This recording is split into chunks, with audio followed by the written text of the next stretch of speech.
So this is the simple aircraft which consists of the compressor, combustion chamber, turbine and nozzle. So this jet propulsion or this aircraft is works on the principle of the open cycle open Brayton cycle. So in the Brayton cycle we will see the main components are compressor, combustion chamber, turbine, and in this aircraft there will be one more component which is known as nozzle. The nozzle works as to increase the velocity of this high pressure, high temperature air to produce the thrust. So the aircraft is works on the open Brayton cycle, and the components of the aircrafts are compressor, combustion chamber, turbine and nozzle. So now we will see the theory behind the aircraft. So if you will see the bird, this is the bird, and if the bird is flying in the sky, then it's need two forces. The first force is to balance its weight, that is the vertical force which is known as lift, and one is the thrust force which needs to counter the drag force. If the bird is moving in the forward direction, then there will be a drag force which will work on the surface of the bird. So this drag force will be countered through the thrust force. So these two forces we need to produce for the movement of the bird. So these two force, that is lift and thrust force, are generated only by the wings of the bird. But in the aircraft, if we see the aircraft, then for the movement of the aircraft we also need the two forces, that is the lift force and thrust force. So the thrust force and lift force. So the lift force will be created by the airfoil shape of the wings, and the thrust force is generated by the nozzle. While in the bird, the lift and thrust both are generated through the wings of the bird, but in the aircraft, the wing create only the lift force, and the thrust will be created by the nozzle and this Brayton cycle power plant. So this thrust will be created due to the high velocity jet exiting from the nozzle. So this works on the principle of the Newton's second law and the third law, that is to create the acceleration, and due to that acceleration the creation of the thrust. So we will see the theory. This is the simple jet propulsion device, and this is the CA. CA is the velocity of the aircraft. Ti is the inlet pressure, AI is the inlet area, Pa is the atmospheric pressure, this is the AE which is exit area, Cj is velocity of jet, Pe is exit velocity, exit pressure. So we will see Cj is the jet velocity. Jet velocity means the velocity of the air exiting from the nozzle, and this is the Ca. Ca is the velocity of the aircraft, means the velocity at which aircraft is moving. So we will see the thrust. Thrust will be created through the momentum thrust plus pressure thrust. That is, momentum thrust will be created due to the velocity difference, and the pressure thrust will be created due to the pressure difference. So the total thrust will be the momentum thrust plus pressure thrust. So the momentum thrust will be m dot Cj minus Ca, and pressure thrust will be AE. AE is this exit area, and this is the pressure difference, that is the PE minus PA. So this, if we see this amount, then this amount will be the much lesser than this amount. So we can neglect the pressure thrust. So after neglecting the pressure thrust, the total thrust will be equal to the m dot Cj minus Ca. So the thrust power will be the force into velocity, that is the thrust into the velocity of the aircraft. So the thrust power will be equal to the m dot Cj minus Ca into Ca. Now we will see the propulsive power. Propulsive power is the power to create the velocity of the jet. That is the energy required to change the momentum of mass flow of gas. That is from the Va to Vj. So the propulsive power can be also known as change in the kinetic energy. This change in the kinetic energy will be responsible for the producing to the thrust. So the propulsive power will be equal to m dot Cj square by 2 minus Ca square by 2.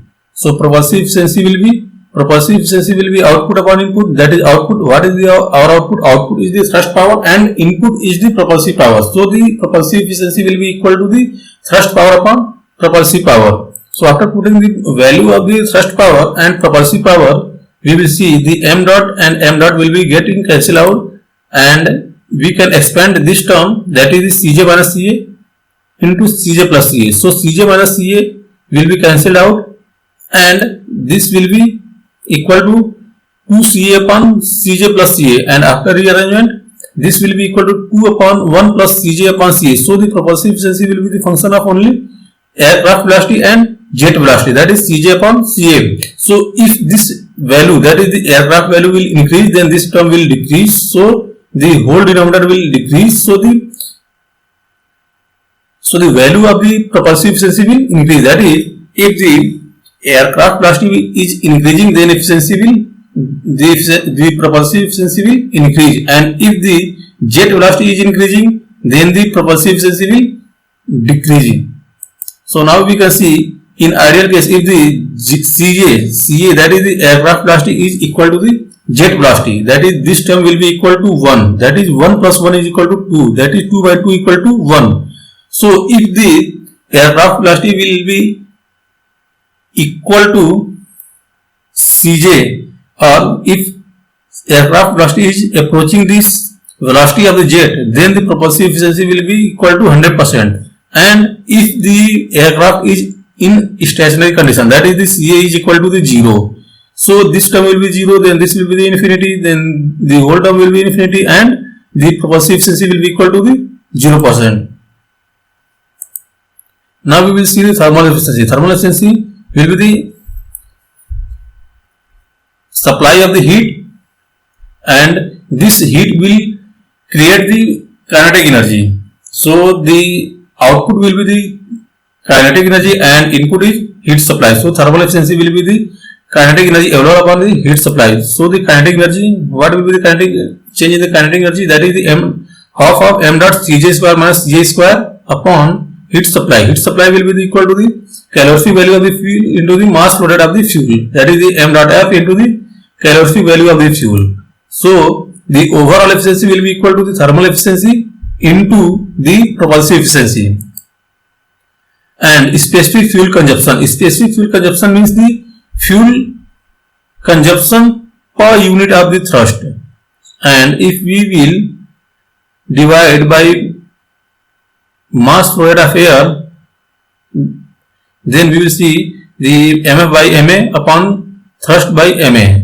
This term will known as mass flow rate of fuel upon mass flow rate of air. That is the fuel ratio of the fuel and ratio of the fuel and air. So this will be known as the fuel air ratio, and this term will be known as, this is the thrust and this is the mass of the air. So for the per unit of the mass flow rate of the air, the thrust is known as the specific thrust. So the specific fuel consumption is the ratio of fuel air ratio upon the specific thrust.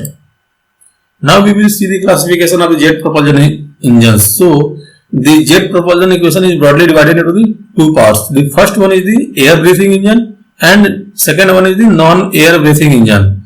So air breathing engine are also known as atmospheric jet engine, and non-breathing jet engine is also known as rockets. Breathing is the which breathes the air from the atmosphere. That is for the combustion of the fuel, it takes the air from the atmosphere. If it is taking the air from the atmosphere, then it is known as air breathing. And if it is not taking the air from the atmosphere for the combustion of the fuel, then it is known as non-air breathing. So we will see the aircraft is taking the air from the atmosphere for the combustion of the fuel, so it is known as air breathing. But the rocket doesn't take the air from the surroundings or atmospheres for the burning of the fuels in the combustion chamber. So this is known as the non-air breathing jet engines. And air breathing jet engine or atmospheric jet engine is also classified into the various engines. That is the turbojet engine, turbofan engine, turbojet with the afterburner, turboprop engine, turboshaft engine, ramjet and scramjet. And non-air breathing engine is or rocket is broadly classified into the solid propellant and liquid propellant. Propellant means the fuel plus air. Propellant is known as fuel plus air. So if the fuel is solid, then it is known as solid propellant, and if the fuel used in the rocket is liquid, then it is known as liquid propellant.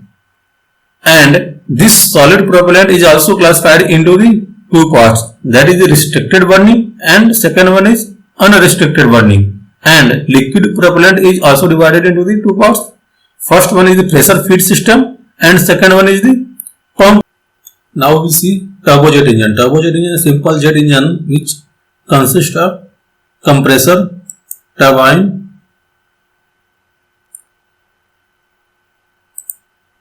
combustion chamber, turbine and nozzle. So in the compressor, the high velocity air will enter into the compressor and this will compress up to a high pressure, and this high pressure air will enter into the combustion chamber, and then this high pressure and high temperature engine will enter into the turbine where it will expand and we will generate only that amount of work which will be required for the running the compressor and for the auxiliary inside the turbojet, that is the air conditioning system, fan, light, etc.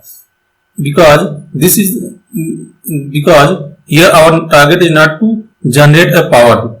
Here our target is to generate the thrust.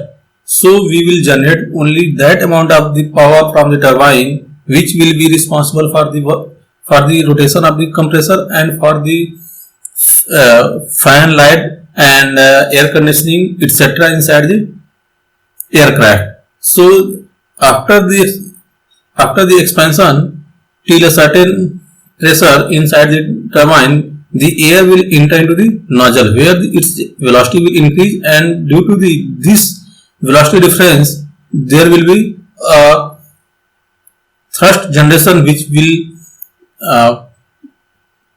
will be responsible for the movement of the aircraft inside in the forward direction. Now we will see the turbojet with afterburner. So there will be an afterburner. This turbojet is same as the turbojet engine, but there is one more arrangement, that is afterburner. Once the air will enter into the combustion chamber, then the burning of the air will take place, but still there will be some amount of air which will be not burned. So after passing the turbine, this unburnt air will be burned by supplying some more amount of the fuel. So if we will supply some more amount of fuel to burn that unburnt air, then we will get more amount of the thrust. So with the afterburner we can improve the efficiency, or we can improve the thrust up to the 40%. So this is the same as turbojet, but the turbojet with afterburner, in the afterburner we will use an afterburner which will be placed after the turbine for burning the unburned air inside the combustion chamber. Now we will see the turbofan engine.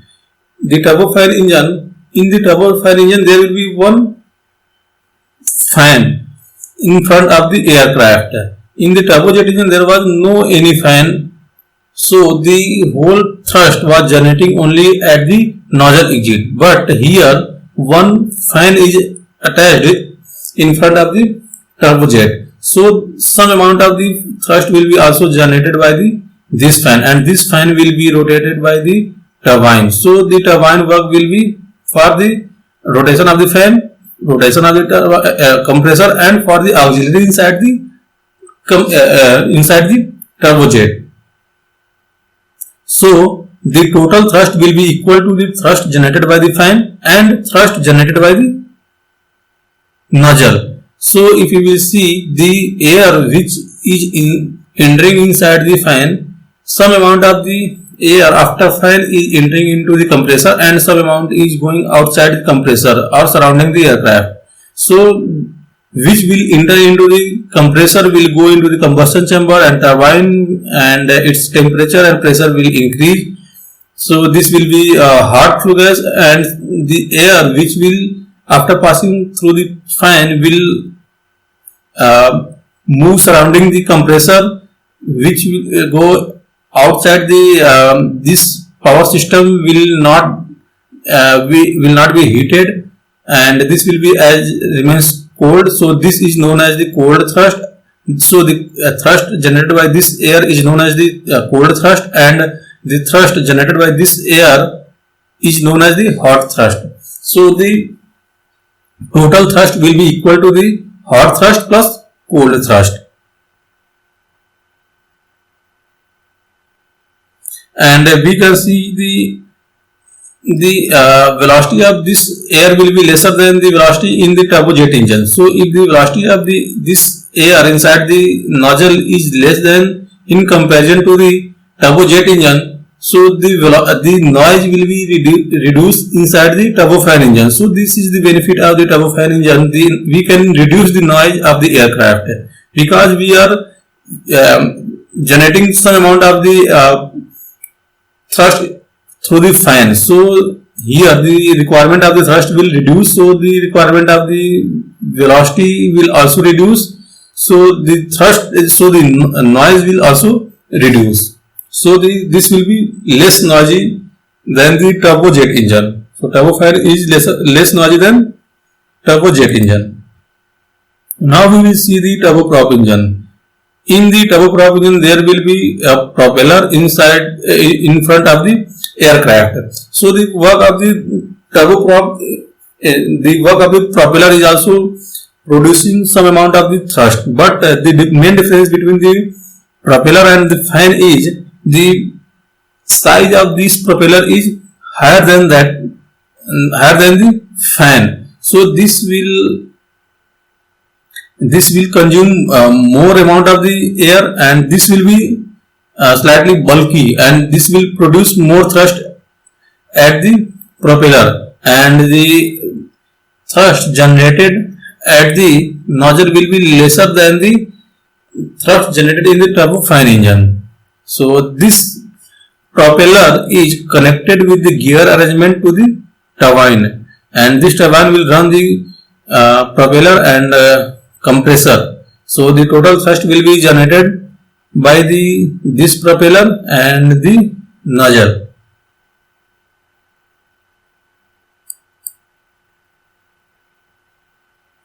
Now we will see the piston prop engine. Piston prop engine is the same as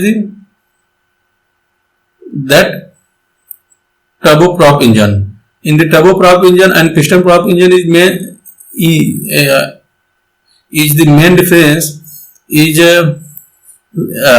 in the piston prop we are using the IC engine, internal combustion engine, for the rotation of the propeller, while in the turbojet engine we are using the turbine power to rotate the propeller.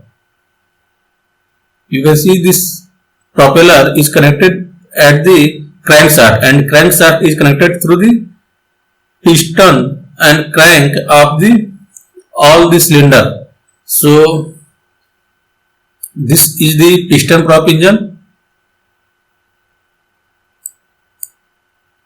Now we will see the turboshaft engine. Turboshaft engine.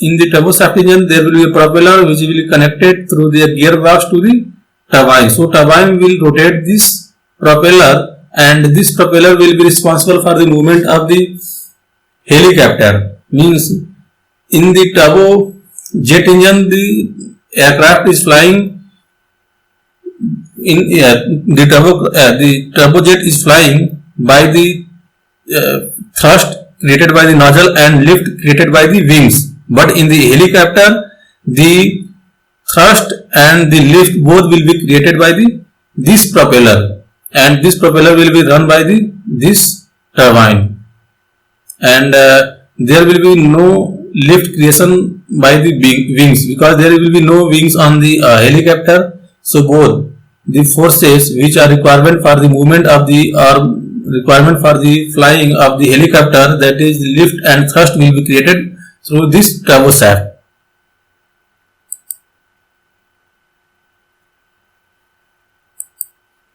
Now we see ramjet engine. In the ramjet engine, there will be no any moving part, and this will be used in the higher Mach number, that is in the supersonic region. This system is used in the supersonic region, and there will be no moving part, that is there will no any movable compressor and turbine. Here the high speed or supersonic air will enter into this compressor or this converging passage, where the air will be the high velocity air, that is the supersonic air, will be converted into the sonic region, sonic air, and this sonic air will convert further into the subsonic air. Means the velocity will be in this subsonic region, and here the combustion will be takes place, and then it will enter into this converging passage, where its velocity will increase up to the sonic region, and then it will expand up to the supersonic region, means our required Mach number. So the Mach number at the supersonic region will be more than 1. The Mach number at the sonic region will be equal to 1. The Mach number in the subsonic region will be less than 1. So if you will see the Mach number from here to here will be more than 1, and this place will be equal to 1, and after here its velocity will again reduce and its Mach number will reduce. So it will enter into the subsonic region, that is the Mach number will be less than 1, and the combustion takes place will be in the subsonic region, and then it will enter into the converging passage, where its velocity will increase, and then it will enter into the diverging passage, where its velocity will again increase. So here we can see this is the converging diverging nozzle. This is the special type of the nozzle which is converging diverging nozzle. In converging passage and in diverging passage, in both the passage the velocity of the air will increase. That is due to its Mach number and the compressible flow of the air, because air is a compressible fluid. So this happens due to the compressibility of the air. We will see this type of the nozzle in the next chapter, that is the nozzle. We will see in detail about the converging diverging nozzle. Now we will see scramjet engine. Scramjet is known as supersonic combustion ramjet engine. This is the special type of the ramjet engine in which there will be a special type of the combustion chamber, where the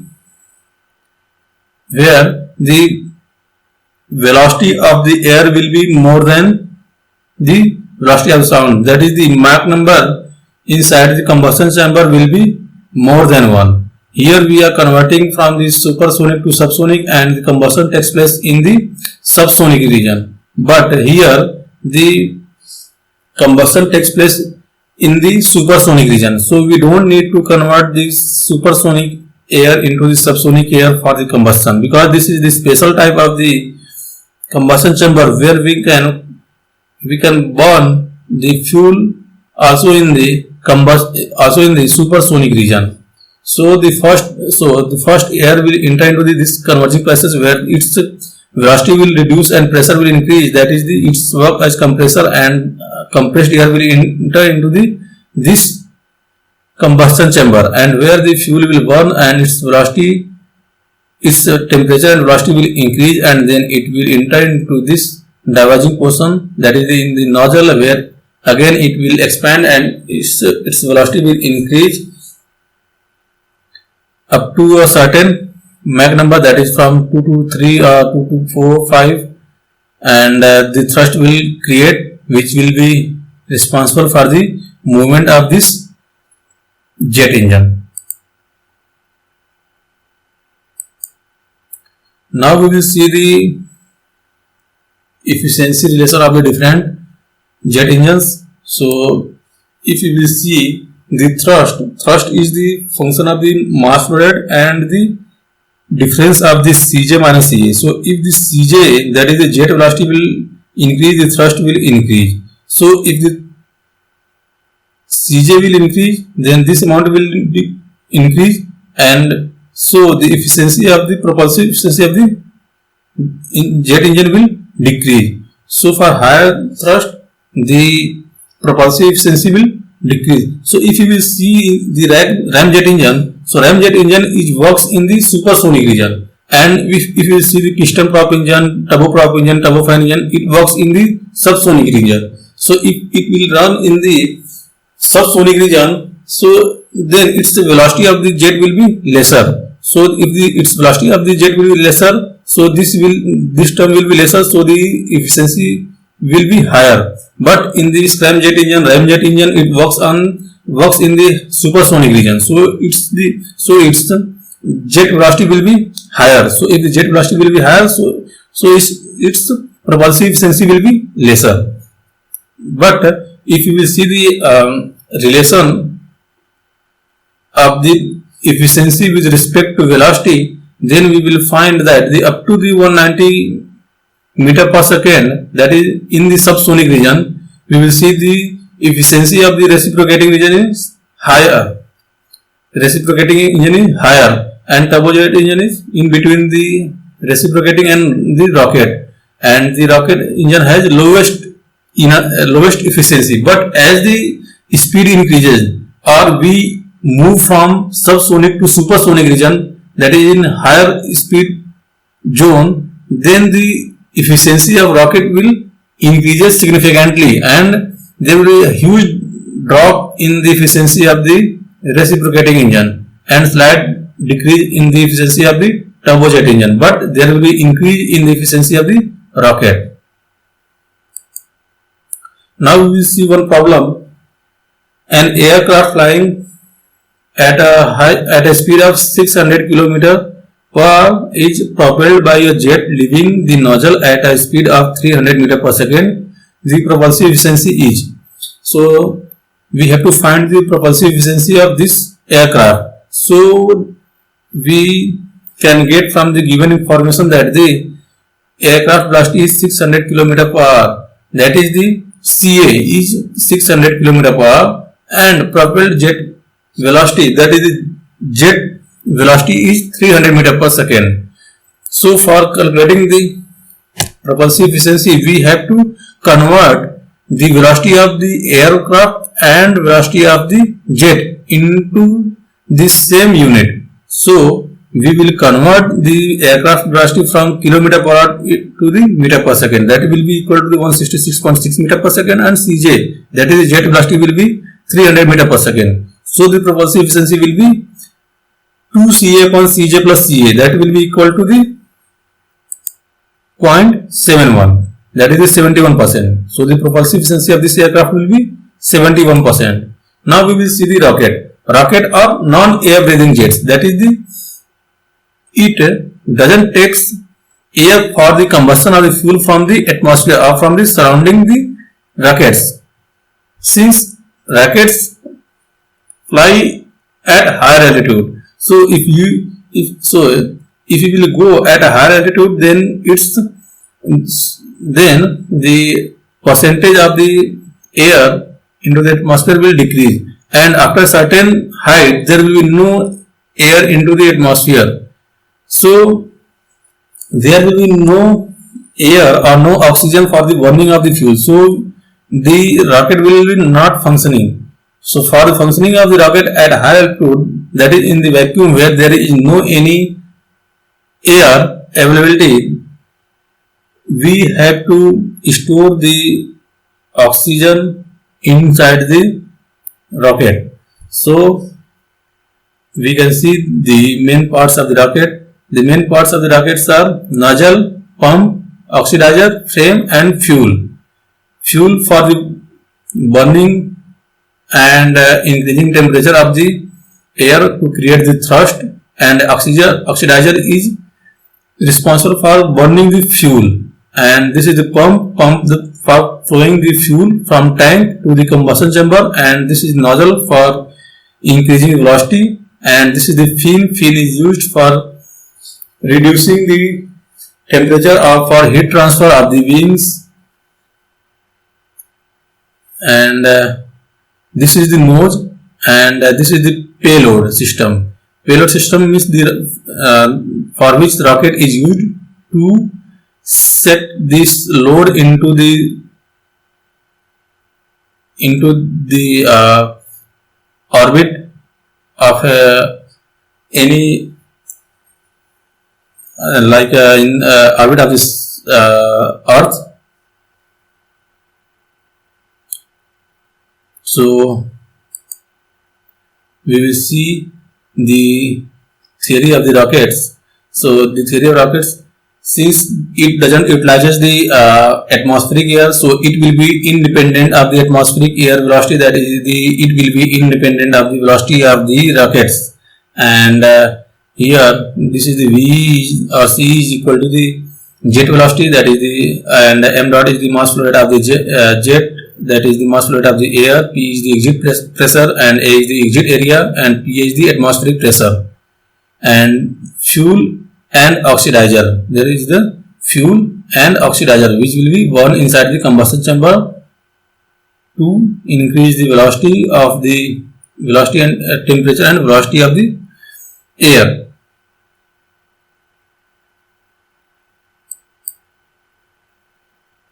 So fuel plus oxidizers is known as the propellant, and the thrust will be due to the exit velocity of this burned gases and the pressure difference, that is the mCj, that is the jet velocity, and mass flow rate of the burned gases, and A is the area, exit area, and Pi is the inlet pressure, and P is the atmospheric pressure. As the PA means the atmospheric pressure or surrounding pressure, as the PA will decrease, then the thrust will increase. So as the rocket will move in the upward direction, then the pressure will reduce, surrounding pressure will reduce, and due to the reduction in the atmospheric pressure, the thrust generated by the rockets will increase. So as a rocket will move upwards, its thrust will increase.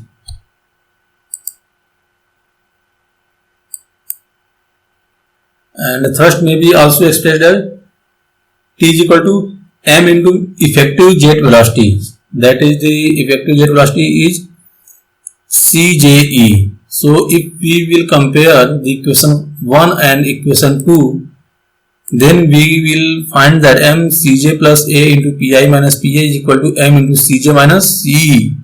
So we can find out the effective jet velocity to produce the required thrust. So effective jet velocity will be equal to Cj, that is the velocity of Cj, plus A by m into Pi minus Pa.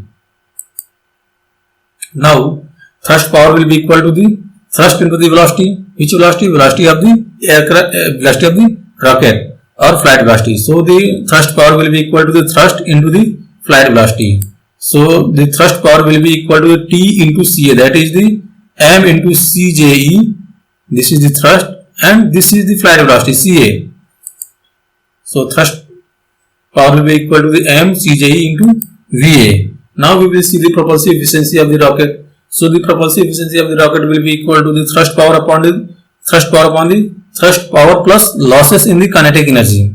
So the thrust power will be equal to the mCJE into Ca upon mCJE into Ca plus the loss in the kinetic energy will be equal to m into Cj minus Ca whole square upon 2. So after simplifying, we will find that 2 Cje into Ca upon 2 into Cje into Ca plus Cje whole square plus Ca square minus 2 Cje into Ca. So 2 into Cje into Ca will be cancelled out, and there will be remaining only 2 Cje into Ca by Cje square plus Ca square. So the propulsive efficiency of the rocket will be function of the effective jet velocity and jet velocity, flight velocity, that is the Ca. Now we will see the solid propellant. Solid propellant means the fuel is solid, and there will be oxidizer, that is the oxygen, solid fuel oxidizer, and solid fuel. So in the rocket there will be two types of the propellant, that is the liquid and solid. In the solid propellant there will be the fuel in the form of solid, and the burning of the fuel will be also of the two types, that is the restricted burning and unrestricted burning. Restricted burning is like a cigarette. If you will burn cigarette, then cigarette will be burned from one end to the another end, which is known as the restricted burning. Means this cigarette is restricted to burn from one end to the another end. But unrestricted burning is known as means the burning of the fuel from all the sides. That is the not restricted to burn from any one side, which is burning from the all the sides.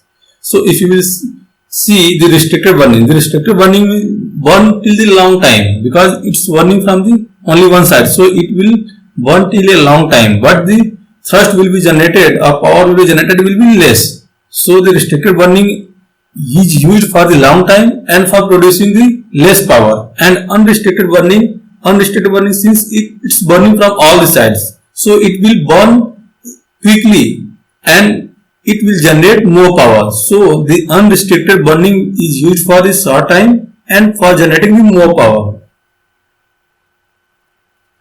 So here we can see in the rocket, this is the solid fuel and oxidizer spark igniting core, which burns the inside of, means once the spark ignited, then the fuel burning will take place, and once the fuel burns started, then it can't stop. It will burn until all the fuel burns. So once the solid fuel start burning, then it will stop only when all the solid fuel have been completed or all the solid fuel have been burned, and this hot gas will exit from this nozzle and will create the thrust for the movement of the rocket in the upward direction. Now we will see the liquid propellant. So the liquid propellant means the fuel and oxidizer. So the fuel will be in the form of liquid. So in the liquid propellant, the fuel will be in the liquid form. So this is the liquid fuel, liquid oxidizer. Pump is used for the movement or to flow the liquid fuel from the fuel tank to the combustion chamber. This is the combustion chamber, this is the fuel, this is the pump which flow the fuel from this fuel tank to the combustion chamber for the burning of the fuel, and the hot gases comes out which generates the thrust for the movement of the rocket. And now we will see the liquid propellant is also of the two types. First one is the pressurized feed system and the second one is the pump feed system. In the pressurized feed system, the fuel will be stored in the pressure vehicle at a higher pressure. So due to the pressure it will flow automatically. But in the pump feed system, the fuel will be stored into the tank, and the flow of the fuel will be takes place due to the pump. But in the pressurized feed system, the movement of the flow of the fuel will be due to the pressure difference. So pressure feed system is used for the long duration, and pump feed system is used for high power and high duration, and is run by small turbine. So in the liquid propellant rocket, you will see there will be small turbine, and this small turbine will be run by this hot gases, and that turbine will run this pump. So in the liquid propellant there will be one moving part, that is the turbine, which will be used for running the pump, and this is used for the long duration and for generation of the high power. So this is the references, and thank you.